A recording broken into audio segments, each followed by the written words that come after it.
there were games that we were looking at purchasing. And so we'd get online, find the dimensions, get it printed, and it's okay, where are we going to put it? Yeah, oh, exactly. Man.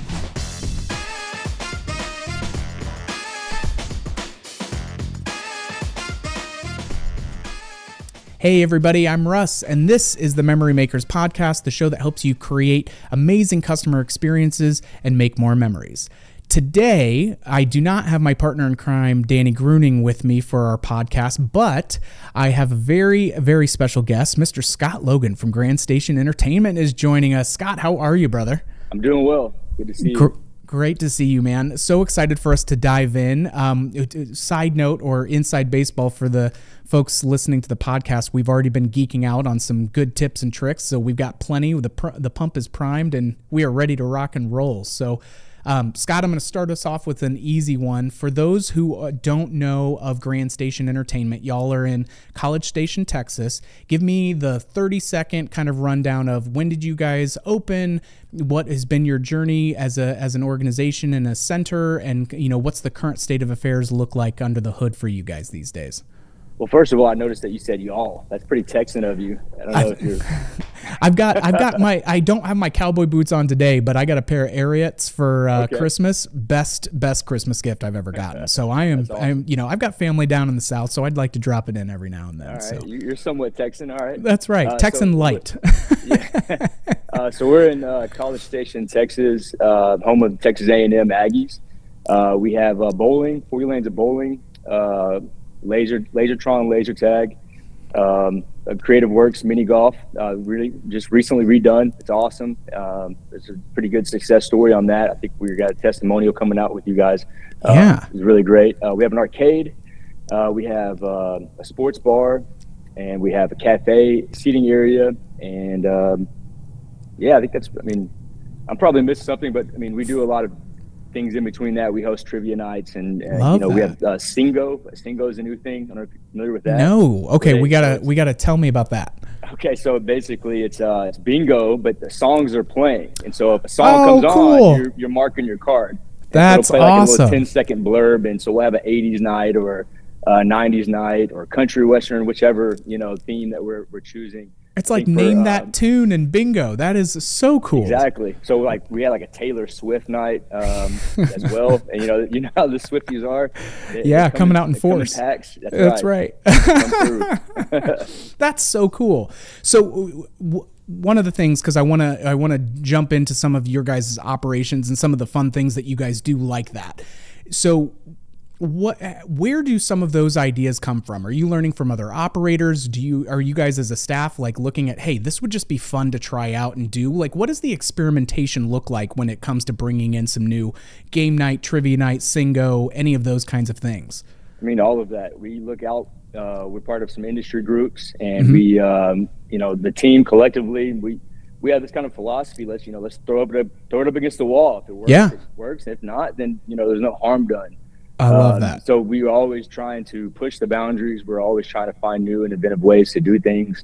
If it's a slow night, we're not going to just cut staff. We're gonna think of creative ways to bring in instead of just let's not try to spend too much, but maybe we have to spend more. Maybe we need to spend a little bit more to figure out another way of doing things. So interesting. Well, I love that reinvestment and utilizing your team members. And we've got some points that I want to get into later on in the episode that are just going to blow people's minds with how y'all are really utilizing the team's strengths. But one of the things, and you guys have some great visuals running behind you on the TV there. Your guys' website looks fantastic. You guys have awesome drone fly-through shots, and everything is clean.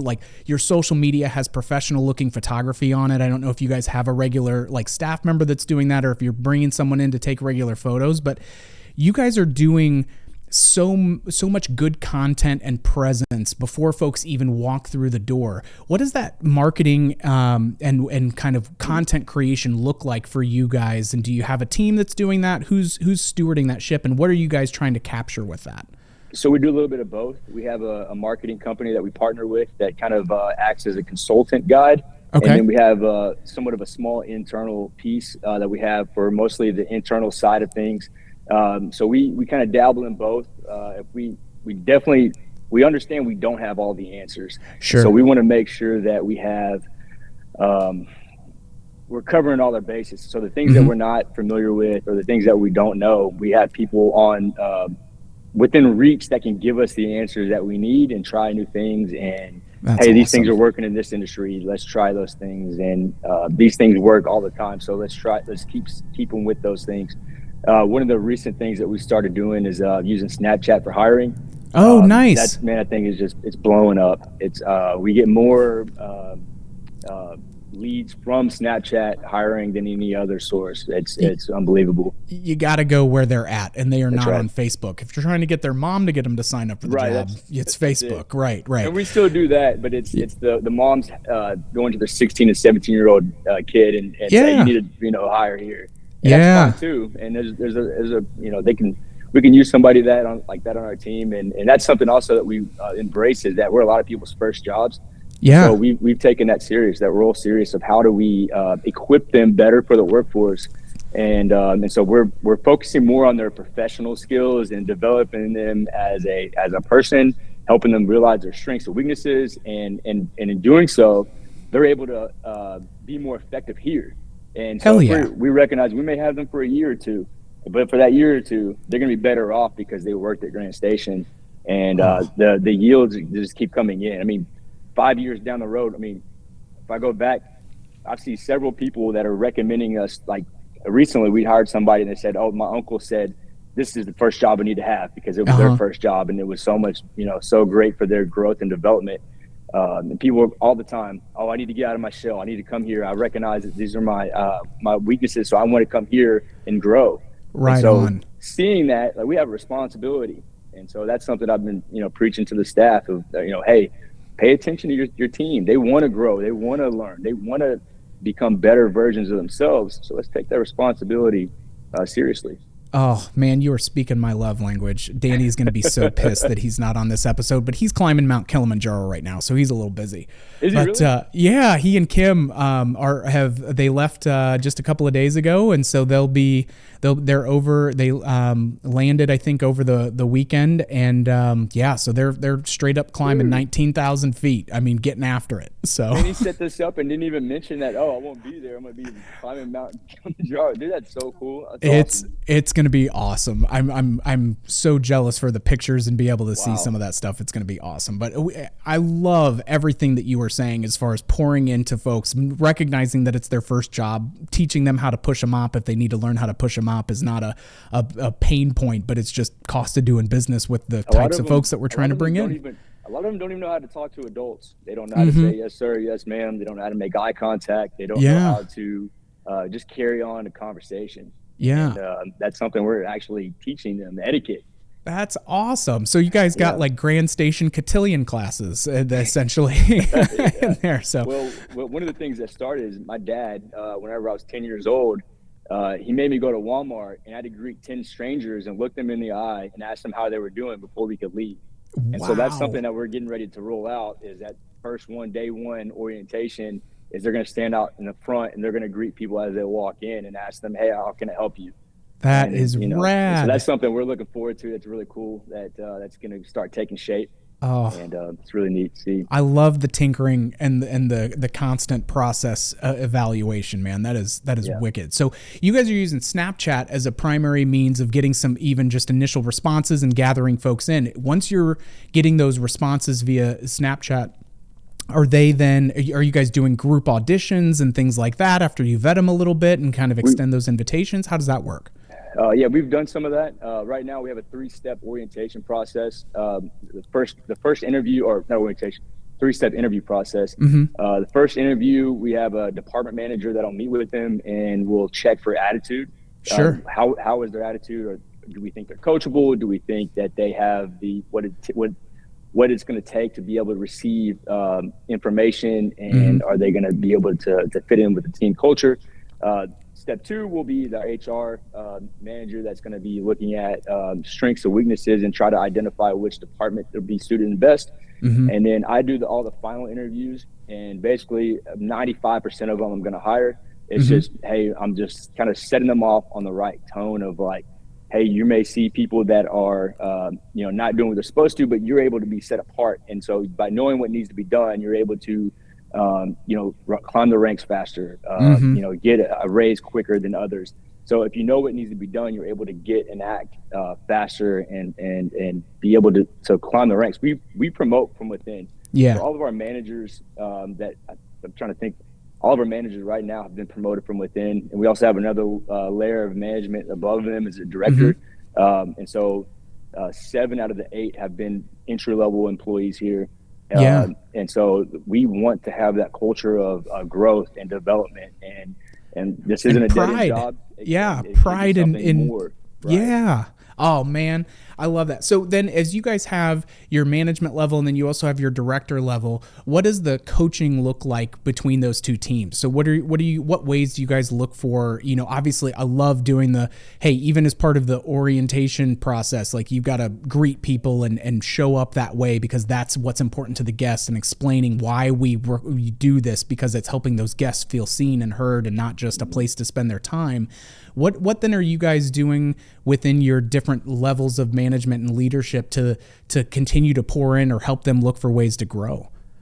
I think the biggest obstacle was that getting the directors to realize that they're no longer the manager. And so they're having to kind of step back, and they're now the coach, they're the mentor, they're the ones that are that have been through what the manager's been through, and allowing them to fail a little bit, allowing them to try new things, but still in a controlled atmosphere because you're still responsible for a lot of people within your department.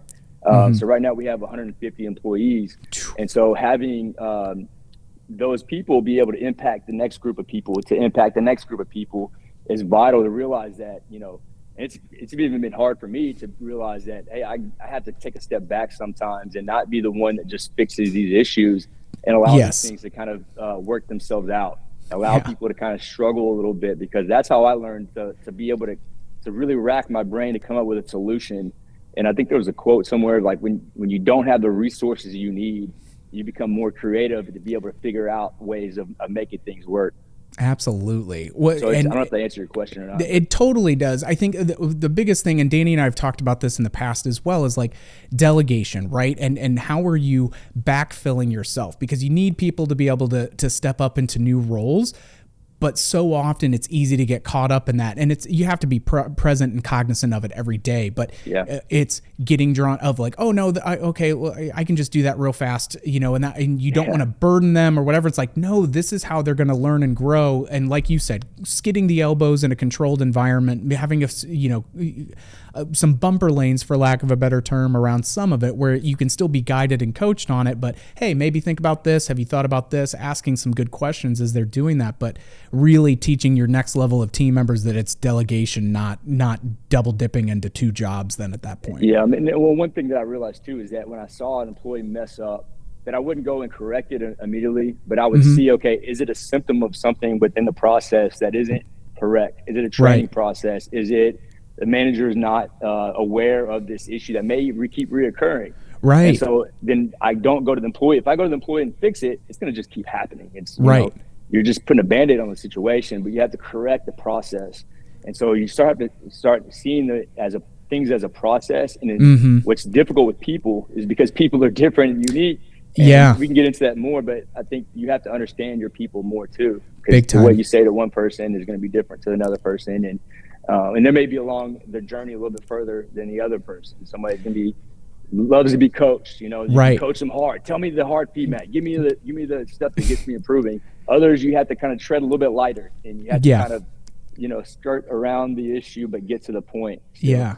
It's interesting. One of we were talking before we started recording, when I worked for Armando back in the day in high school at a laser tag facility, one of the things that always struck me that he did so well, and it ruined me for all other gigs, because it was just like seeing the Matrix, and then you go into other environments that weren't doing it. But if we had an issue, no matter what it was, a guest was upset about something and it was handled and we got him taken care of, like even if what I did or what one of our team members did probably wasn't like the best way to fix it, or maybe not something that we want to do every time, it would always start with, and I would just remember so clearly that he was so consistent with this of, hey, I appreciate you, trying to having to go through that situation and trying to take care of that customer.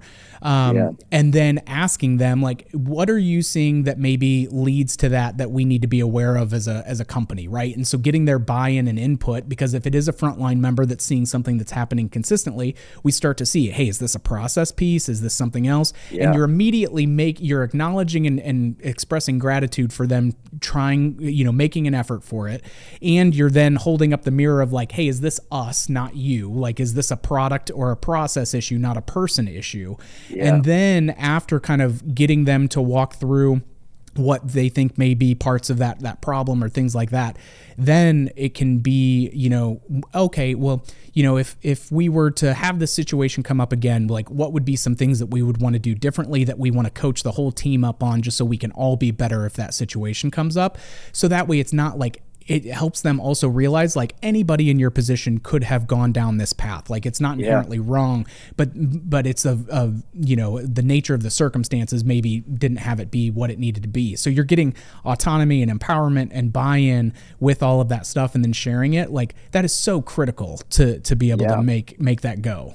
He sounds like a solid coach, really. Yeah. And I think that's one of the things you said at the beginning. He recognized the situation and recognized maybe the intent was there, right? But it's just the decision making was hey, let's go through this process. What brought you to that decision? What are you seeing that I'm not seeing? Yeah. And if you do have someone where it's like, it's probably a personnel issue based on what we're seeing with that one, it's like, then it's going back to what you were talking about at the beginning with that final interview that you do with them of, hey, like when we're trying to show up as best we can for each other and for our guests, like this is why we have these things, set up to go this way, because we feel that makes the biggest piece. Like I'm noticing that, there are a couple of instances where that's not necessarily translating. Like, is everything okay? Is there something that we're not doing to really highlight that or give you good examples of how that needs to be done? And again, even then you're directly addressing it with something that they're not, hitting a standard or meeting a need, but it's still, hey, have we not done something that needs to be there, or is there something else going on outside of our walls that we just aren't cognizant of, and how can we help you through some of that stuff?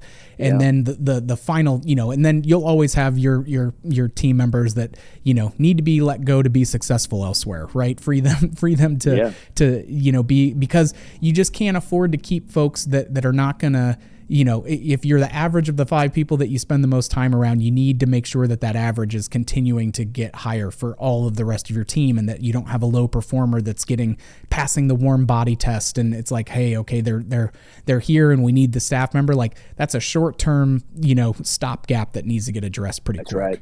Yeah. Yeah. I love it, man.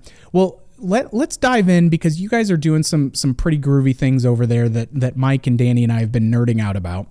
And it was specifically about innovation and team strength. So not only finding the right people, coaching them and pouring into them like we've been talking about, but also you guys have some really cool in-house abilities that you guys are doing specifically around 3D printing. So I'm going to kick it over to you. And what are you guys using 3D printers for over at Grand Station, and how did that come about? And what are some other areas that you're excited to try to play with that still? So the people that worked in the arcade know that for any amount of time, that you have to kind of rearrange the arcade every once in a while, especially if you get a new game, you replace a new game that doesn't really fit. So you kind of have to, sometimes you have to overhaul the whole arcade, and you probably should do it more often than you already are doing. So one of the obstacles of doing that is you're moving these heavy pieces around. And that can take time. And so you can maybe move this huge piece and you're like, oh man, this is not good. This is in a good spot. So let's rearrange it, move it again. And so we have a team that's very creative. And one of our guys actually has been tinkering with 3D printing and just took it upon himself and said, hey, look, here's a 3D to scale model of one of our games, one of our bigger pieces. Would you like for us to move forward and continue to do the whole arcade? And so this is with the very beginning of it. And and we said, yeah, let's go for it. Let's see what it can do. And we did it all to scale, took measurements of the actual arcade that we have to work with. And so we have this dry erase board. They put magnets on the bottom of them. So now we can actually, it's like, if you look at like a battlefield almost. Yeah. We lay it on the table and we can have just these pieces that we can move around, and we have little scale people. And so we know where our choke points may be. We know what how it may look with the line of sight. When people are coming in, we want to make sure that some of these big games are visible. The most brightest ones are going to lure people to the back of the arcade. And so we were able to do these things without having even, really put much effort into. So it just the time it took to put all these things into print was there. But then it just started going as it would come in. And so there were games that we were looking at purchasing. And so we'd get online, find the dimensions, get it printed, and it's okay. Where now before it even where are we going to put it? Yeah, oh exactly. man, what are we moving? What are we going to put where? There's a lot of manpower it's going to require to move. Is it worth this move, or should we just go ahead and change it all up? That is a whole new level of game planning, man. It saves so much time. It saves so much time and energy, and so recently we've started 3D printing some of our bowling parts, some of our. And like we talked about before, this isn't anything that I've created. I'm not smart enough to do this. I mean, maybe I could figure it out. It'd take me all day. It'd take me probably a year to do what some of these guys are doing. You're selling yourself a little short, but it's self-awareness and knowing what I'm good at and what I'm not good at. And so what I'm good at is getting out of the way of people that are better than me in certain areas and allowing them to just, hey, what do you need from me to make these things work? Yeah. And give them what they need to do it. So even from the standpoint of not having to wait on replacement parts and having down equipment, like that alone, game changer. Two, being able to adequately plan before you're committed on a purchase, and then figuring out like after the fact, oh great, we're gonna have to fill in these areas, these old outlets in the floor with concrete or whatever. I was just at a site visit out in Ohio, and a customer, we were moving that out there, and they had sent us pictures of the floor and stuff, and like, so just to be able to anticipate what those problem points and things are going to be with a new purchase, and what is that impact going to look like from sight lines and guest experience, as well as keeping uptime up. Like that is wicked, man. So we have 6 3D printers right now. So we're hot damn. Okay, well we've got like 12 as well. So if you ever need one, if one goes down, we'll send you one of ours in the time being. So we're doing a lot of cool stuff. I mean, that's just scratching the surface of what the team is doing, and it's just really neat to see it. And every time we do tours of our facility with people that come as special guests that we kind of show behind the scenes, that's now a stop that we take people. And it used to be just these people they repair our video games and our laser tag vests, and that was it. But now we actually, these people are creating and innovating, and so we have some unique talent that we're able to utilize elsewhere in the building. I mean, we have being where Texas A&M is, we have a lot of smart people. So we have some mechanical engineers, electrical engineers. They're able to take and apply what they're learning at school, and we're kind of giving them the freedom. Hey, what do you think? What can we do? And I mean, we're saving a lot of money because we're not having to hire somebody to do these crazy projects. We're able to do them on our time and our So it's a win-win, I think, for both of us and our staff. And so it just comes down to recognizing your strengths and weaknesses of your team, and who do you have? Like, one of the things that COVID taught me is that when we had to, shut down and reopen, and all of our, processes and procedures were gone out the window, I thought of it like a football team. So if you just threw a whole football team out there and nobody had a position, where are you going to put somebody? You may watch them for a minute and you're like, okay, this person is a quarterback, or this person is a blocker. They can be a good lineman. This person's really a go-getter. Maybe we put them as our defensive end. And you kind of liken that to like if you're having a position needed, who would fill that role? And so you just kind of look at it that way. That's awesome, man.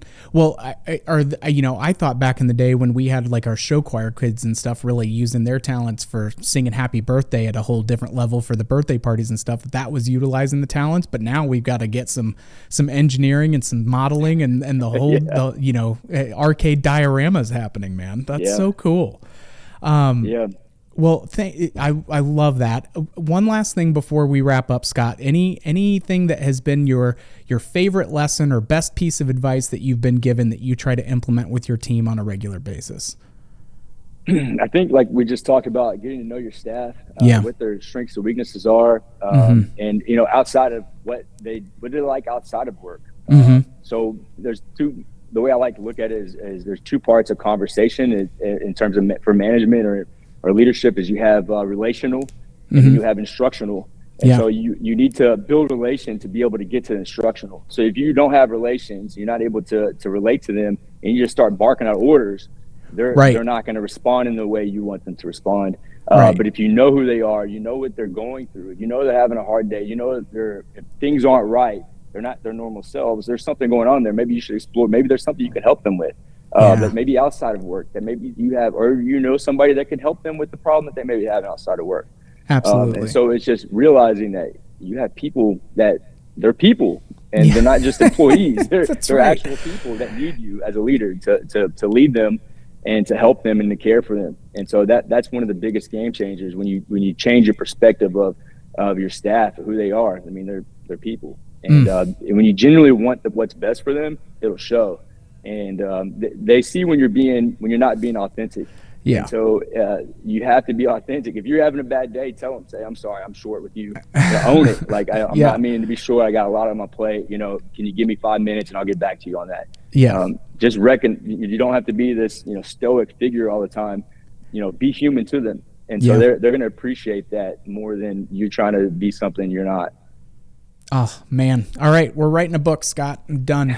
I'm all fired up. Hey, Let's go. You guys got all the answers too. I love to combine minds. Well, to your point earlier, we were talking about this. Like we just read a ton from smarter people and go, oh, we do that sometimes. We should do that more, and then label it and start to replicate it and just be better and have that intentionality of looking for new tools and ways to improve, man. So, I love it. Well, Scott, thank you so much for joining us. This has been just an outstanding conversation, and I really appreciate your time and your insight with that. Absolutely. Yeah. All right, everyone. Thank you guys for joining us so much. We've got more awesome content like this. And if you guys have questions, be sure to reach out to Grand Station Entertainment. Hit up Scott on some of the Facebook operator groups, things like that. And he is a wealth of knowledge, and his team are just a bunch of rock stars. So we are going to continue to have some great weekly episodes coming down with more interviews like this with Scott. If you liked what you heard today, please don't forget to subscribe and leave us a review. That 5 stars is always appreciated. And as always, because I missed it, and not as always, but as 99.9% of the time since I missed last week, big shout out to Mikey Mike on the 1s and 2s for running the Ultranet for us. Mike, that's right. So thank you guys so much, and we will catch you on the next one, Troublemakers.